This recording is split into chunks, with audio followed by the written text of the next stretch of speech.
Today's K-tip, celebrating the small stuff is big stuff. Here's why. You have to celebrate success. Celebrate your wins. Celebrate when your family's winning. Celebrate and acknowledge and take responsibility for when you have failed as well. Once you've acknowledged the failure, then you have a way to get back on track and know how to make it better. If you have not tried this, I would like to suggest a Friday night dinner. This is where the whole family is sitting down to dinner together, and after dinner, it's called a free-for-all. You go through and you discuss with each person around the table what they like most and what they feel they've accomplished this week, where they feel they didn't do so good and could do better.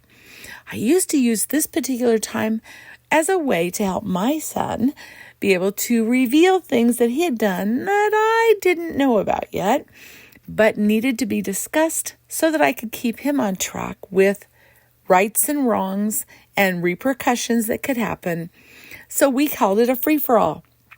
And this is a time where you can allow your children to actually own up to their own mistakes.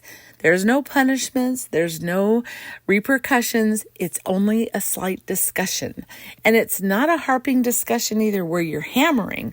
It's a discussion of, hey, if this could have happened, what do you think would be the worst outcome? And hey, if you'd have done this differently, what could you think could have been a better outcome? And how do you believe you would feel about that?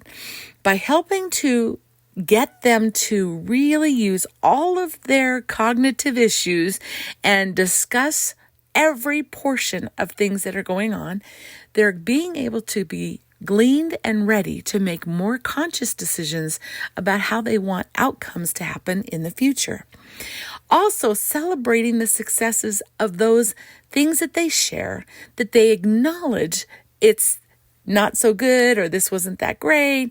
Give them the room to say, I'm really proud of you that you could see that and that you think you can handle that differently. Be grateful, lift up, and admonish the person who is acknowledging that so that they can be prepared for the future events that'll occur.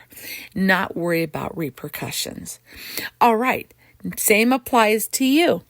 Try to make or break a habit within 21 days. I like to say this is the time where you create those little tiny mini chains and you don't break the chain. You don't break the chain. No broken links in the chain. I've had people do this with paper clips, pieces of paper stapled together, different colors. Create a chain of success in this particular department and see if you can create an ongoing chain without breaking the link.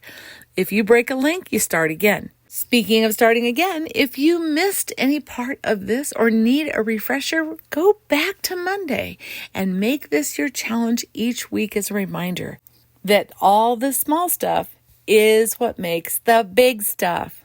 Keep it fun. Always keep learning and growing. Knowledge is power, but it's the application of your knowledge that's going to make you powerful.